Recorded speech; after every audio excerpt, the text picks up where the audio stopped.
Biafra, superstars, media.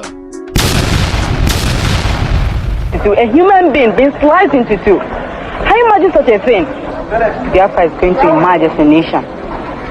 Despite the support of Britain, Russia, Egypt, and some other friends of Nigeria, we all will surely come out as a nation because we are fighting a just cause. Even a little child on the street will tell you this. We shall never go back to Nigeria again. God's grace will surely emerge as a nation. And so, as far as this war continues, we'll fight to the last man.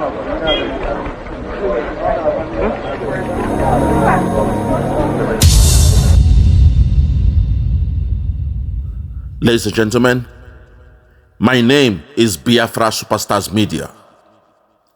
Today, I present to you the Biafran golden child, the real Biafran golden child. A man who was just a child during the war, a man who saw the war in first hand, a man who suffered kwashoko during the war, and a man who saw face to face the demise of his mother and sister during the war in the hands of the Fulani soldiers, the Nigerian soldiers, the soldiers from Ogoja, from the Middle Belt, that were sent to cause massacre in the land of Biafra. I present to you all the Biafran golden child. In this team, he's saying, we shall never forget. We shall never forget. Never again shall we forget. Without any much further ado, I present to you the Biafran golden child. Thank you. Good morning, good afternoon, good evening, depending on where you're hearing me from. This is the Biafran golden child, and I'm happy once again to be able to talk to our people via the Biafra Superstars Media. Thank you very much for listening. Yes. I want to, I've already, that was one of my initial talk on this Biafra Golden Child was the topic, we will never forget. Yes, we will never forget. But it just occurred to me that we will never forget, that we didn't do complete justice to that. We will never forget. Never forget what was done to us. We will never forget what we went through. We will never forget the events of the Nigerian Civil War. And so I want to make a brief talk, today, and I want to call it, with your kind permission, we will never forget part 2. We will never forget part 2. Thank you. Yeah, a friend in need, indeed, is a friend indeed. Yeah, so during the course of the Civil War, some people came to the aid of Biafra. Some people who were scandalized at the extent of destruction, the extent of the killings, the pogrom, so to speak. I mean, it appeared it was a genocide. The Igbos were about to be exterminated from the world. They were killing them, they were shooting them, they were maiming them. And of course, they brought in the issue of starvation when all supplies to the east, either by road, either by sea, even by land, were completely, deprived on them because of the government policy of Gerald Gowon as at that point. And so as starvation deepened and millions of children were starved to death, the need to save the pot-bellied children became increasingly urgent. These philanthropists came, they saw, and they helped. Yes. Israel came to our aid. Ireland came to our aid. Haiti came to our aid. Portugal came to our aid. France, Gabon, and Ivory Coast came to our aid. Even South Africa and Rhodesia came to our aid. The Irish understood what they went through with Britain. They made a headline. Yes, according to a report, Irish missionaries defied a cynical international cartel to save millions from starvation, becoming international media celebrities. Yes, they came, if despite all the whole attempts to frustrate them, they came to the Biafra land and they brought us the much needed supplies. Some of them brought what is known as egg yolk. By the time egg, the yolk was grinded into powder. By the time you mix it with water, turn it and stir it, man, you have a very massive protein. That was what was given to children who suffer from kwashiorkor and all that. They brought in egg yolk. They brought in the stockfish, they brought in so many things that helped kept some people alive. The Irish people will doff our heart for you. Yes. So we are facing another cynical attempt to silence our voices today. It is called a propaganda war. What they are doing today is called a propaganda war by the Nazi regime. You know, I think we'll just hear a bit about the story of, Adolf Hitler, so that we can really understand the grasp of where I'm going to. Yes, you know, this is the story of Adolf Hitler. Hitler reverberates in our minds according to history. This was the wicked propaganda associated with Adolf Hitler, the infamous leader of Nazi Germany. It's often regarded as the embodiment of absolute evil. You know, of absolute evil with his ideologies of racial superiority and genocide. Hitler led millions to their deaths in an attempt to annihilate the Jewish people. His relentless pursuit of absolute power and veneration evokes the characteristics of the Antichrist described in the book of Revelation. Born in 1889 in Austria, Hitler rose to power in Germany during a period of political and economic instability. He promised to restore Germany's former glory and implemented policies grounded in his Aryan supremacy beliefs. Hitler and his Nazi regime were responsible for the Holocaust, the systematic extermination of 6 million Jews during, along with millions of other victims, individuals with disabilities, prisoners of war, and political dissidents. Nazi propaganda often employed religious imagery and language to manipulate the populace. Hitler died by suicide in 1945, yet his legacy of destruction and suffering endures as a grim warning.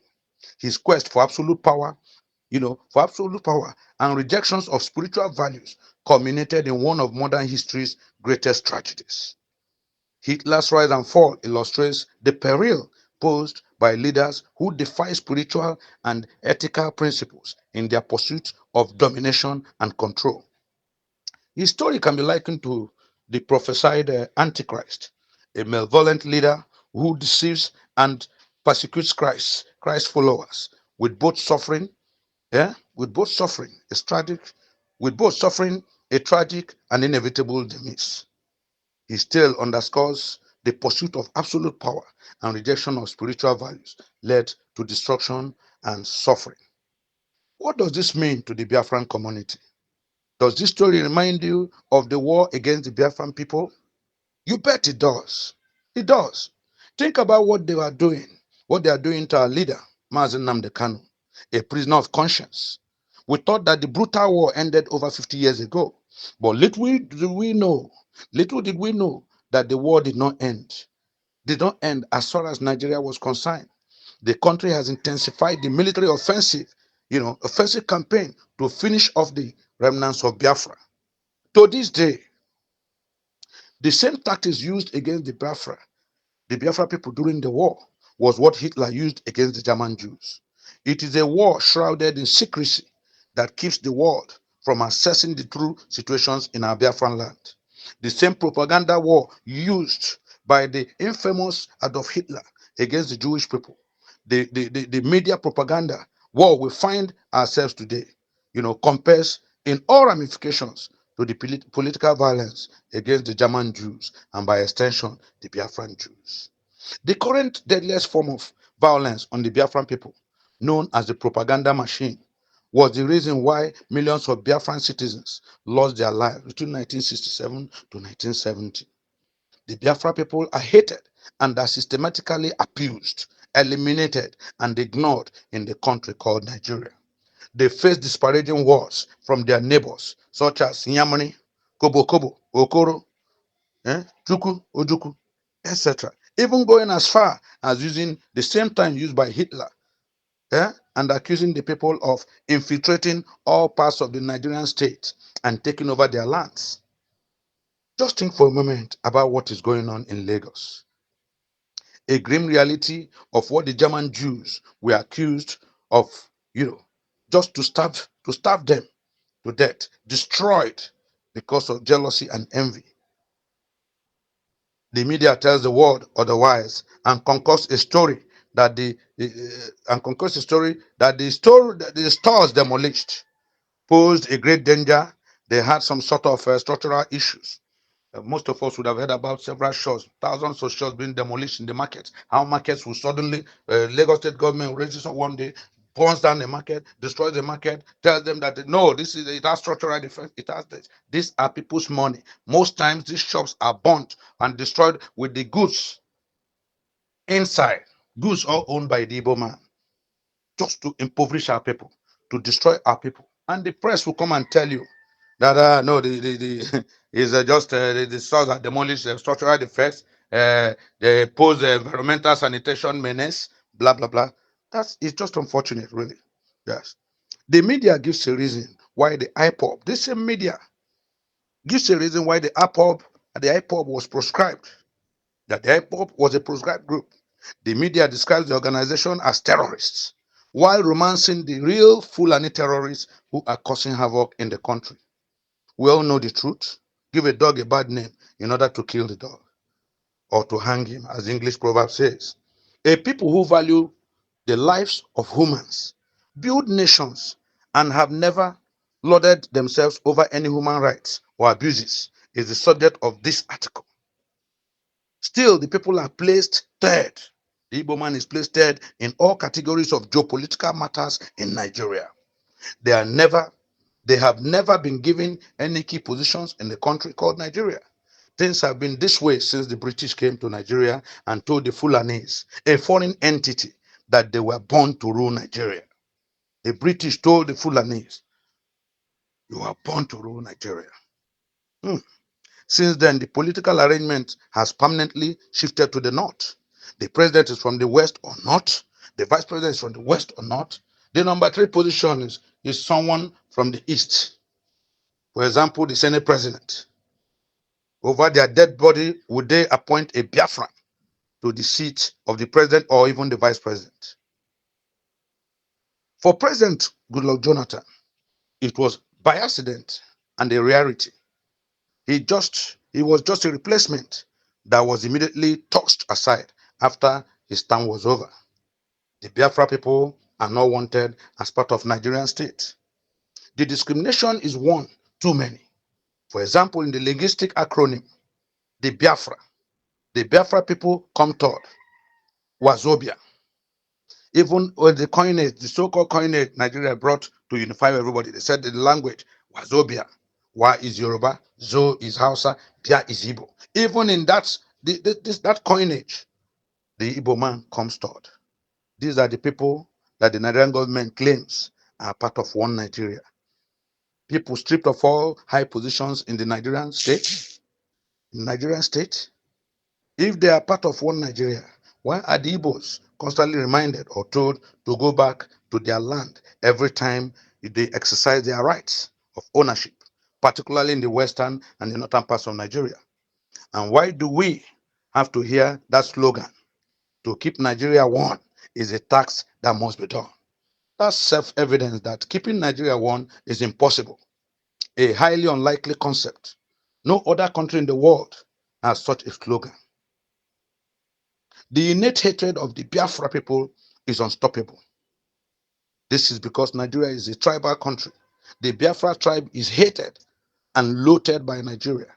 This is the reason why the military is killing Biafra people as if they are exchanging fires with their enemies in the battlefield. A Biafra man is in a far more greater danger in Nigeria than he will ever be in a battlefield. Anything that involves the southeast and south, whether it's self-defense or not, before you ever know what is happening, the military presence is automatic. They kill the innocent youth, they disappear others, and burn down a whole community. Surprise, surprise, no questions asked. No such aggression has ever been unleashed on any other part of the country, unless in the Biafra land. The media propaganda war is intended to demoralize Biafra, Biafra movement, paint them as criminals, stifle their morale, in fighting for self-determination and independence. The media employs propaganda war to impress upon Nigerian citizens and soldiers that our prime minister is responsible for the insecurity that is going on in Biafra land. The world is not given the opportunity to see the true picture of how the Biafra people have been brutally killed and our women and girls raped, and the systematic oppression that is being carried out in Biafra land. The way the Biafran Igbos have been subjected to harsh economic exploitation and strangulation in an ongoing attempt to starve them to death, as they did during the Biafra War.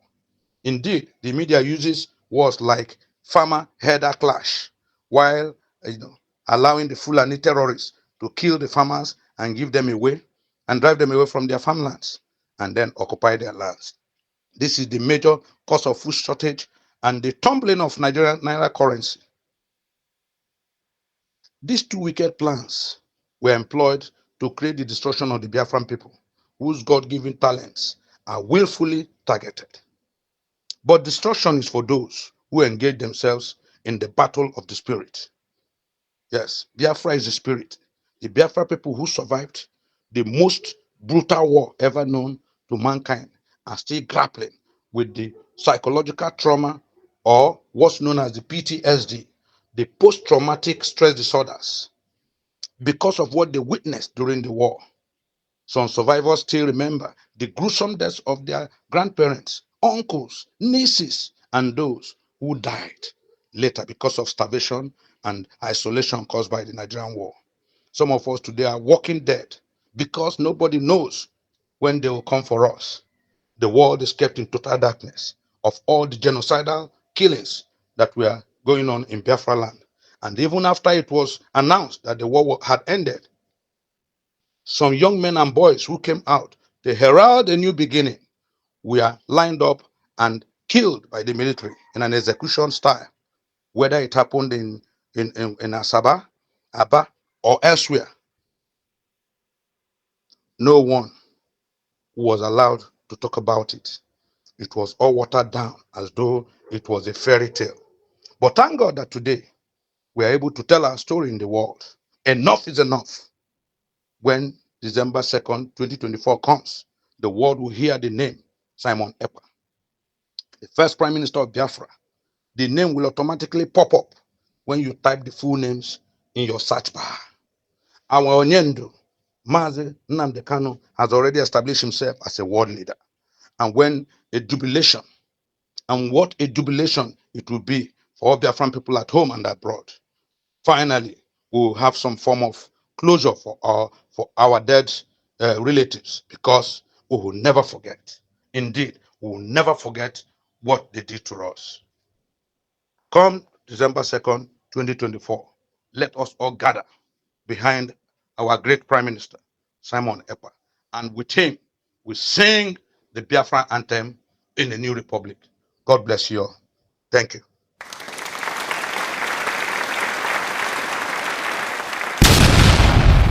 Yeah, check me out. Superstars Media.